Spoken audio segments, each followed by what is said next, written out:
നമുക്ക് പോകേണ്ട സ്ഥലം കറക്റ്റായിട്ട് മനസ്സിലാക്കാത്തത് കൊണ്ട് തന്നെ നമ്മൾ റിട്ടേണ് വന്ന വഴിയിലൂടെ തന്നെ വരികയാണ്.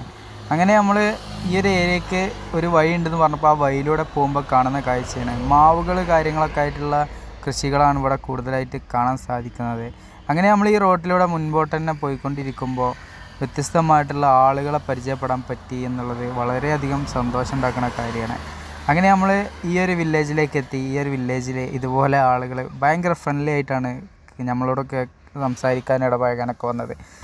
അങ്ങനെ ഇവർ കളിച്ചുകൊണ്ടിരിക്കുന്ന ഈ ഒരു കളി വീടെടുക്കട്ടെ എന്ന് ചോദിച്ചപ്പോൾ അടുത്തോളി കുഴപ്പമൊന്നുമില്ല എന്ന് പറഞ്ഞു. ചില ആളുകൾ അങ്ങനെ സമ്മതിക്കാറില്ല.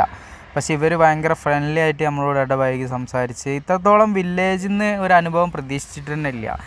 അങ്ങനെ ഇവർ നമ്മൾ ഡീറ്റെയിൽ കാര്യങ്ങളൊക്കെ ഇങ്ങനെ ചോദിച്ചറിഞ്ഞ് ഞാൻ പോവേണ്ട സ്ഥലം ഈ ഒരു വില്ലേജും അല്ല, വേറെ സ്ഥലമായിരുന്നു. അപ്പോൾ അങ്ങോട്ട് പോകാനുള്ള റൂട്ട് കാര്യങ്ങളൊക്കെ ഇവരോട് ഞാൻ ചോദിച്ചറിഞ്ഞ് ഭാഷ ഒരുവിധം അഡ്ജസ്റ്റ് ചെയ്യുകയാണ്. കാരണം കന്നഡ തെലുങ്ക് ആയതുകൊണ്ട് തന്നെ നമുക്ക് ക്യാച്ച് ചെയ്യാൻ പ്രയാസമാണ്. ഹിന്ദിയും ഒക്കെ കൂടി മിക്സ് ആക്കിയിട്ട് ആംഗ്യ ഭാഷ എല്ലാം കൂടി മിക്സ് ആക്കിയിട്ടൊക്കെ കണ്ട് കയർ ചെയ്ത് പോക്കാണ്.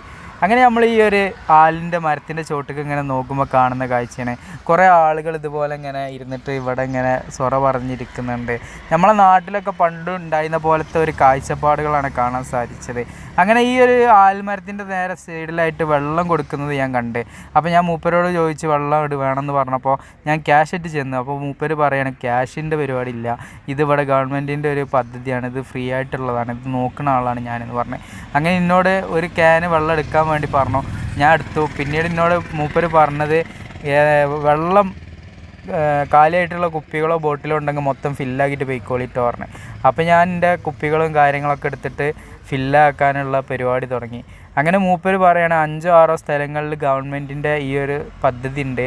അതിൻ്റെ ഭാഗമായിട്ട് ഈ ഒരു 5-6 സ്ഥലങ്ങളിൽ ഫ്രീ ആയിട്ട് തന്നെയാണ് വെള്ളം കൊടുക്കുന്നത് എന്നൊക്കെ പറഞ്ഞിട്ട് നല്ല കൂളായിട്ട് നമ്മളിലൊരാളായിട്ട് അല്ലെങ്കിൽ നമ്മളെ നാട്ടിലൊരാളോട് സംസാരിക്കുന്ന രീതിയിൽ ഇടപഴകി സംസാരിക്കാൻ കിട്ടിയ ഒരു വില്ലേജിലെ ആളുകളാണ് ഈ ഒരു വില്ലേജിൽ ഉണ്ടായിരുന്നത്.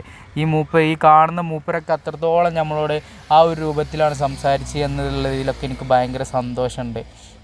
അങ്ങനെ പ്രായമായ ആളുകളിൽ നിന്ന് ഇത്രത്തോളം സമീപനം ആദ്യമായിട്ടാണ് കിട്ടുന്നത്. കാരണം പ്രായമായ ആളുകൾ നമ്മളെ ഈ ഒരു രീതി അവർക്ക് ഉൾക്കൊള്ളാൻ കഴിയില്ല. കാരണം പണ്ട് കാലങ്ങളിലുള്ള രീതിക്കുള്ള ഒരു സമീപനമാണെന്ന് കരുതിയിട്ട് അവർ നമ്മളൊക്കെ അവോയ്ഡ് ചെയ്യാനും പിടിക്കാനൊക്കെ ഉള്ള ചാൻസൊക്കെ ഉണ്ടാവില്ല. പക്ഷേ കാര്യങ്ങൾ പെട്ടെന്ന് മനസ്സിലായി. അങ്ങനെ നമ്മളെ മാലിക്കിൻ്റെ ഉള്ളിൽ ഇതുപോലെയാണ് നമ്മൾ ബെഡ് കാര്യങ്ങളൊക്കെ സെറ്റ് ചെയ്യാറ് കിടക്കാൻ വേണ്ടിയിട്ടുള്ളത്. പിന്നെ നമ്മൾ ആ ഒരു എടുത്ത വെള്ളം മുന്നിൽ ഇതുപോലെ 2 കുപ്പിയാക്കിയിട്ട് വെച്ചിട്ടുണ്ട്. പിന്നെ പകുതി വലിപ്പമുള്ളൊരു കുപ്പി ഉണ്ടല്ലോ, അത് ബാക്കിൽ വെക്കും. പിന്നീട് നമ്മൾ വെള്ളമൊക്കെ നിറച്ച് ഈ ഒരു ഗ്രാമത്തിൽ നിന്ന് പോരും.